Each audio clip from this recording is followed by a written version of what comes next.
સુરત શહેરમાં આજે national Herald કેસમાં ઈડી દ્વારા સોનિયા ગાંધી અને રાહુલ ગાંધી સામે ચાર્જશીટ દાખલ થતાં રાજકીય માહોલ ગરમાયો। સુરત શહેર ભાજપ દ્વારા નાનપુરા ખાતે કરાયો વિરોધ। કાર્યક્રમમાં સુરતના ભાજપના પ્રમુખ પરેશ પટેલ અને મેયર દક્ષેશ મવારી સહિત મોટી સંખ્યામાં બીજેપીના કાર્યકરો નેતાઓ હાજર રહ્યા હતા। નાનપુરા કોંગ્રેસ કાર્યાલય નજીક વિરોધ કરવામાં આવ્યો અને સૂત્રો ઉચ્ચારો કરીને નારા લગાડવામાં આવ્યા। સોનિયા ગાંધી રાહુલ ગાંધી હાય હાયના નારા સાથે ઉગ્ર વિરોધ કરવામાં આવ્યો। ભાજપના કાર્યકર્તાઓ દ્વારા રાહુલ ગાંધી તેમજ ઇન્દિરા ગાંધીનું પુતળું પર દહન કર્યું। ઉગ્ર વિરોધમાં પોલીસનો કાફલો ગોઠવી દેવામાં આવ્યો હતો।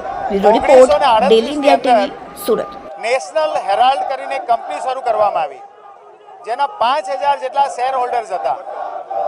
2008ની અંદર આ કંપની ફડચામાં ગઈ। 90 કરોડ રૂપિયાની અમને જરૂરત પડી।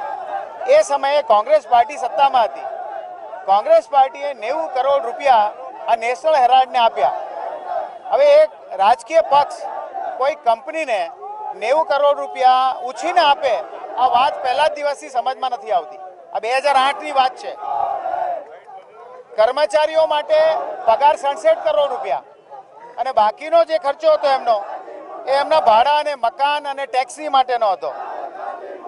લોનના બદલામાં યંગ ઇન્ડિયા કંપની જે એમની સ્થાપના કરવામાં આવી, આ યંગ ઇન્ડિયાના શેર હોલ્ડર્સો કોણ? તેમાં 38% શેર સોનિયાનો, 38% શેર રાહુલનો અને 24%માં મોતીલાલ વોરા અને ફર્નાન્ડીસ, ઓસ્કાર ફર્નાન્ડીસ। એ તમે સમજી શકો છો કે 100% શેર કોંગ્રેસ પાસે હતા। આ 100% શેર કોંગ્રેસ પાસે હતા એને એની જે મિલકતો હતી નેશનલ હેરાલ્ડ 1938માં શરૂ થઈ, એટલે આ વિચારી શકો 2025 સુધીમાં એમની પાસે 9 કરોડ જેટલા શેર્સ યંગ ઇન્ડિયા કંપનીને એ લોકો ટ્રાન્સફર આપ્યા। આ 9 કરોડની સામે એમની પાસે પ્રોપર્ટી ક્યાં ક્યાંની આવી? દિલ્હી, મુંબઈ, લખનૌ, ભોપાલ અને પટનામાં 2000 કરોડની પ્રોપર્ટી એમના હાથમાં આવી। તો 90 કરોડની સામે એ 2000 કરોડની પ્રોપર્ટીના માલિક થયા।